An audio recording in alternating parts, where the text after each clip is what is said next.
Good evening, and welcome to a special report. Tonight, we turn our attention to Washington, D.C., where a new and intense political drama is unfolding, one that is not only reshaping the nation's capital, but also sending shockwaves across the globe. The decisions made within these historic halls have consequences that reach far beyond America's borders. As the U.S. grapples with deepening political divisions and rapidly shifting alliances, the world is watching closely.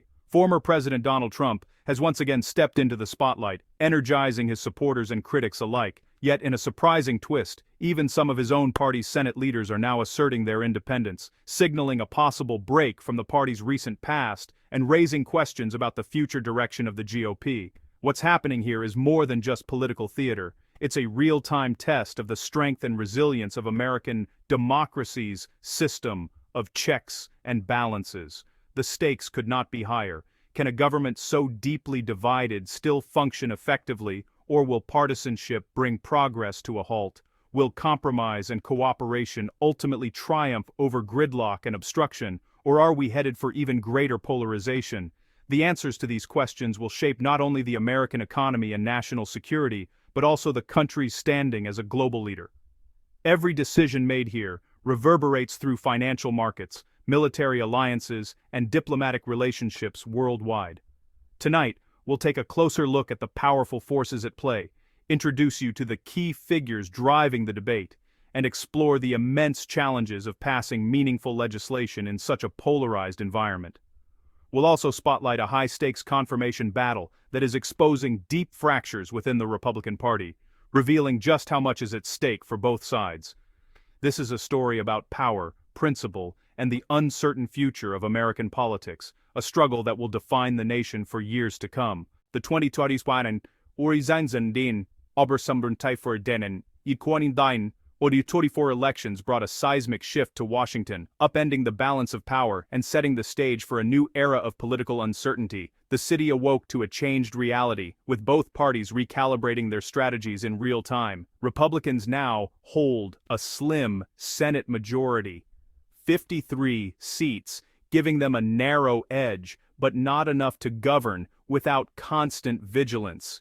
Every decision in the Senate will be scrutinized, and the margin for error is razor thin. In the House, the numbers are even tighter. With just 218 Republican seats to 213 Democrats and 4 vacancies, every single vote carries enormous weight. The outcome of each vote could shift the direction of national policy. This fragile majority means daily political tightrope walking for GOP leaders who must constantly balance competing interests within their own ranks.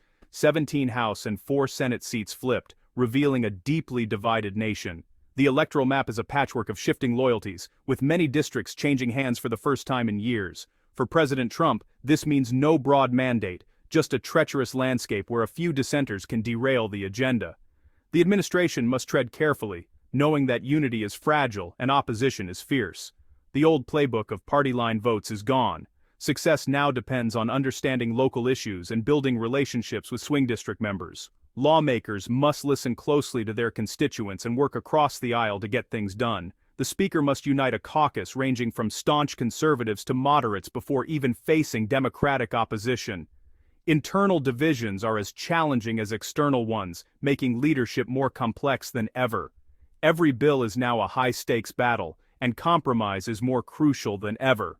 The legislative process has become a test of patience, persuasion, and political acumen.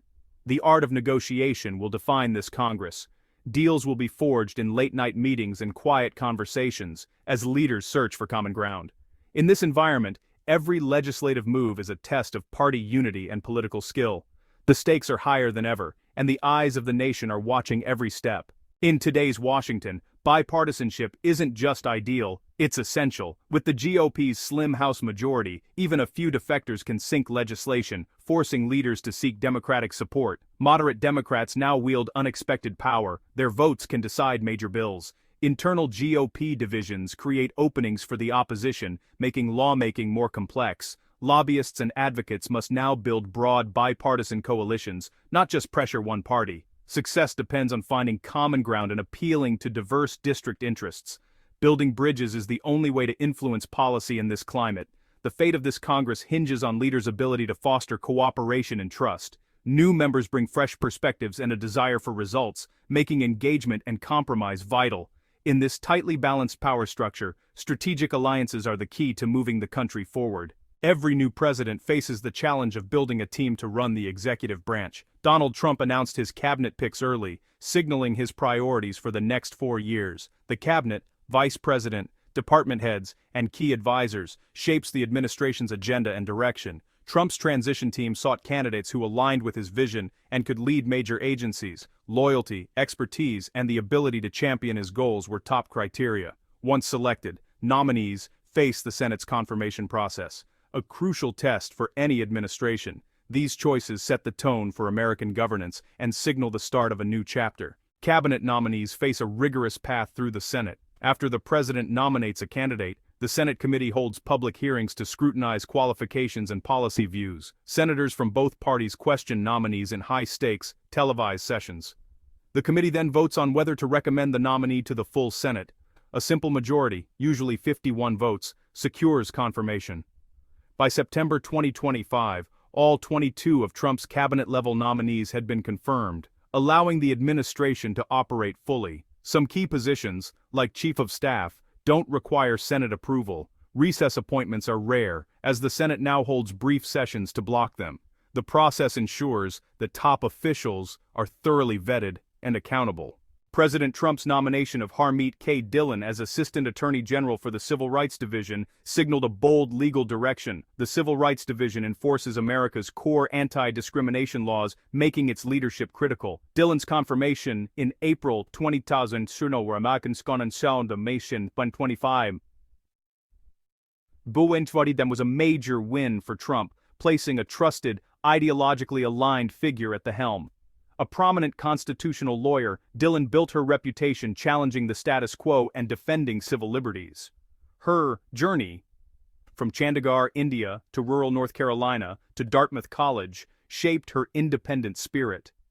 Dillon's background and legal experience made her a formidable, if unconventional, nominee. Supporters saw her as a principled defender of the Constitution. Critics worried about her partisan history. Her confirmation set the stage for a new era at the Civil Rights Division. Before her nomination, Harmeet Dillon was already a high-profile attorney and the founder of the Dillon Law Group, a firm known for taking on complex and often controversial cases. Her legal career was marked by a willingness to challenge the status quo and represent clients whose voices might otherwise go unheard. Her practice focused on constitutional issues, especially First Amendment rights, election law, and civil rights litigation. Dillon became a go-to advocate for those seeking to defend their freedoms in court, and her expertise in these areas set her apart from many of her peers. She earned a reputation as a fearless litigator, unafraid to take on powerful institutions, government agencies, and even major universities. Her courtroom presence and sharp legal arguments made her a formidable opponent and a respected figure in legal circles. Dillon also founded the Center for American Liberty, a nonprofit organization dedicated to protecting free speech and civil liberties. Through this platform, she led high-profile cases that attracted national attention and shaped public debate. She sued UC Berkeley over campus free speech policies, arguing that students' rights were being suppressed, and took legal action against Antifa, further cementing her image as a staunch defender of individual rights and constitutional freedoms. During the COVID-19 pandemic, Dillon challenged state lockdowns, arguing they infringed on both civil and economic freedoms. She represented business owners, religious groups, and individuals who felt their rights were being violated by government mandates. Dillon also led lawsuits against major tech companies, alleging censorship and viewpoint discrimination. Her work in this area highlighted the growing debate over free expression in the digital age and the power of social media platforms.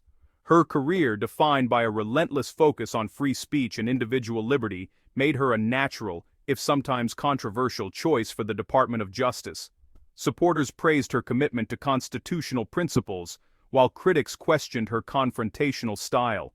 After graduating from Dartmouth, she earned her law degree from the University of Virginia, one of the nation's top law schools, and went on to clerk for a respected federal judge, gaining invaluable experience in the judicial system. This blend of academic rigor, courtroom experience, and a passion for advocacy prepared her for the unique challenges of Washington, D.C., where legal expertise and political savvy are both essential for success.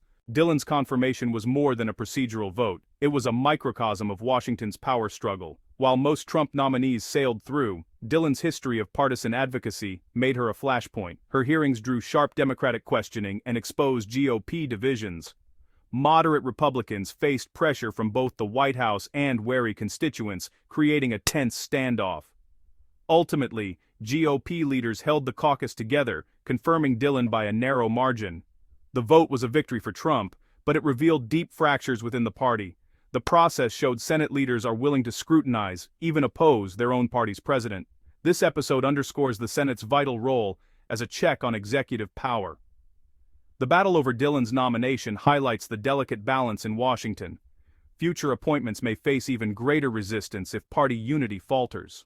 Washington's political landscape is more divided than ever, with narrow margins and high-stakes battles shaping the nation's future. These struggles aren't just for insiders, they affect every American, from the economy to civil rights. The power struggle between the White House and Senate, even within the same party, is a sign of healthy democracy and constitutional checks. The Senate's role in vetting presidential appointments ensures accountability at the highest levels. This moment demands informed engagement from all citizens. Understanding government, knowing our leaders, and holding them accountable is more important than ever. Despite gridlock, disengagement isn't the answer. An informed citizenry is democracy's foundation. The story of Washington's power struggle is still unfolding, and its outcome depends on all of us. Will leaders bridge divides for the common good, or will polarization deepen? The answer is in our hands. Thank you for joining us.